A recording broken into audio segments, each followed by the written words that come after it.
Hi everyone, my name is Emily, and today I'm going to be talking about how critical theory and biopower connects to the Black Mirror episode 15 Million Merits. This episode is set in a dystopian future where people cycle on exercise bikes to earn merits. Lives are mediated by screens, ads, and the constant need to accumulate points. Through critical theory and biopower, the episode 15 Million Merits argues how technology disciplines individuals, exploits labor, and turns human life into a cycle of control. Going on to an overview of the episode itself, in 15 Million Merits, society is built around people cycling on bikes to earn merits, a currency used for food, services, entertainment, and even toothpaste. Bing, our main character, spends his fortune gained by his brother who has sadly passed away, so Abby, our second character, can audition for the talent show Hot Shot, but she's pressured into the adult entertainment industry by the judges instead. Angry, Bing publicly shames the system, but his rebellion is quickly taken and repackaged as another form of entertainment. The episode critiques how technology, media, and consumer culture disciplines individual and commodify their resistance.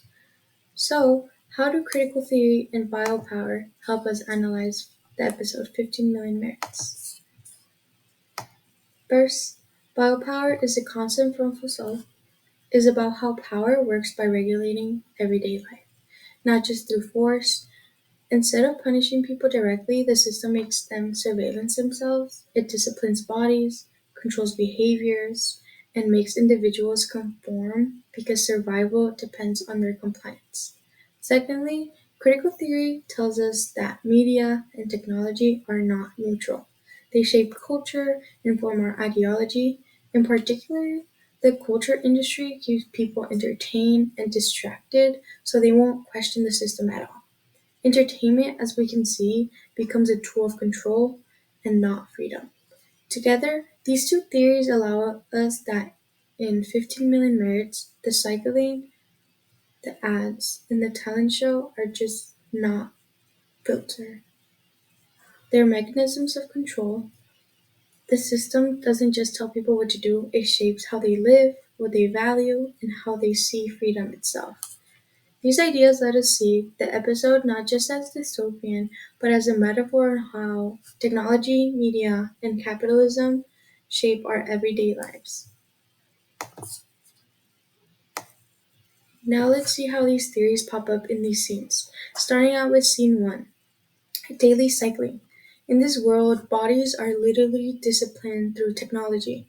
People must cycle every day to produce energy. They're constantly being monitored. Screens surround them 24/7, even in their bedrooms as well as bathrooms. When ads appear on the screen, they fill the entire screen up. And if you try to look away, the system detects it and freezes the ad until you pay your merits. This is biopower at its most potential, because the technology is regulating the attention as well as the desire and the behavior at the most personal level. The system is controlling how their bodies are used, how they spend their time, as well as what they look at. Since screens are always surrounding them, people keep cycling through because that is the only way for them to survive. In scene 2, we can see that this is the episode where Abby goes and auditions for the talent show Hot Shot. Bing spends 15 million merits so Abby can audition for Hot Shot. The entertainment system is designed to calm people down, and it promises escape from the bike life, not only conforming to the system's demand, but she enters the system as a singer and the judges redirect her to the adult entertainment industry path. This shows critical theory in action, as the industry is taking her individual talent and stripping it from its meaning, only to repackage it for profit. Even something like Abby's dream as a singer gets misused and manipulated. And we move on to scene number 3, where we can see Bing's on his rant. When Bing crashes out on stage, he is holding onto a piece of glass from his broken screen from his room earlier, where he was beating against the screen, he broke a piece of glass and he hit it. So when he was able to go to the talent show, he did what he had to do and he placed that piece of glass on his throat. It feels like true emotion. We're seeing true emotion rising out of someone in that place, not just everybody singular format. Like we can see his true emotion rising out of him, and we see someone finally rebelling against this horrible system. But the system immediately absorbs his emotion, giving him his own channel where even his anger is being broadcasted live as entertainment. Critical theory reminds us here that even a form of resistance can be manipulated, as well as capitalism can absorb the resistance and turn it into another product. Biopower ensures that rebellion itself becomes a part of the system's discipline. Overall, these theories reveal that the episode 15 Million Mirrors isn't just a fictional story, but it's a critique of how media and technology in our own society regulate our lives, shaping our values, or even profit of our retaliation. Now, what about us as an audience? How are we being positioned by this episode? When we watch 15 Million Merits, we see it from our perspective as the watcher. The constant cycling, the screens, the ads, they can't skip. They sound very extreme. As when I was watching the episode, I felt like, oh, this is fake. Like, there's no way this can happen. Like, this is another story. But it truly mirrors, like, parts of our reality. And it made me think about how many hours we spent scrolling on our phones and how even streaming platforms are doing the same exact things that this Black Mirror episode was warning us against, since they push ads onto us, and we also see how social media turns our brain rotting and attention into pure profit.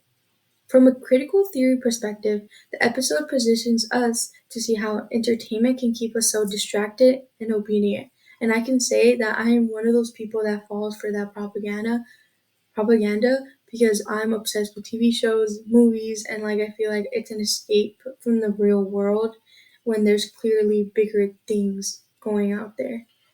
Nobody forces us to check our notifications, but we do it constantly. We're always on the lookout for our phones. If we hear a ding, we're like addicted. We just constantly like grab our phones and see if someone texts us. Even we imagine it, like we imagine the tone of the text sound because we want it to happen, as well as TikTok algorithms and ads quietly discipline our choices, just like the mirror systems discipline Bing and Abby. So the episode is not just dystopian fiction, but it's a mirror. It challenges us to see how technology and media shape our own lives, how we use our bodies, and how we go against the system. These are some of the questions I had for the audience. So, in this episode, no one forces people to actually cycle or watch ads. They basically just regulate themselves. And I want to ask, like, how do we see a similar self-regulation in our lives with phones, app, or social media? For me, I see it more on like the For You page on TikTok. It like we self-regulate it to know our thoughts, to even know how we're feeling, like and like our likes and dislikes in that moment. It's like we go into the app and it's clearly all displayed there. Second question that I had is Bean's rant turned into a TV show. Is there any examples today where real resistance or protest has been turned into entertainment? I don't know about entertainment itself, but I see a lot of people like ranting and going on a protest, and then people in the media turn it into a meme or some social media trend. But that's the only example I've seen. How does the merit system in our show resemble the way we measure value in our society? I think it's kind of the similar to like likes and followers on Instagram. I think that a lot of people focus on how many followers they have. Oh, did this person like their story? How many likes did they get in that picture they posted? And things like that. The show characters literally have to pay to skip ads. How does this connect with our own media environment? Obviously, every streaming platform has ads now. We cannot go pay basic streaming platform for the basic package and it does not have ads. Everywhere we go, everything we watch is subjected to ads and we can't escape it unless we pay. So we're in the same society as being an Abby. To close the 15 million merit shows us that technology is never neutral. Through the lens of critical theory and biopower, we can see how media and system of power disciplines people's body, shape their wants, and even manipulate rebellion. The cycling, Abby situation, and audition and Bing's rant are not just story points, but they are clear examples of how entertainment and technology regulate our everyday life. As viewers, we are not outside the system. The episode positions us to think on our own world, like how social media, streaming platforms, and advertising shape what we see, how we act, and what we value. Thank you guys so much.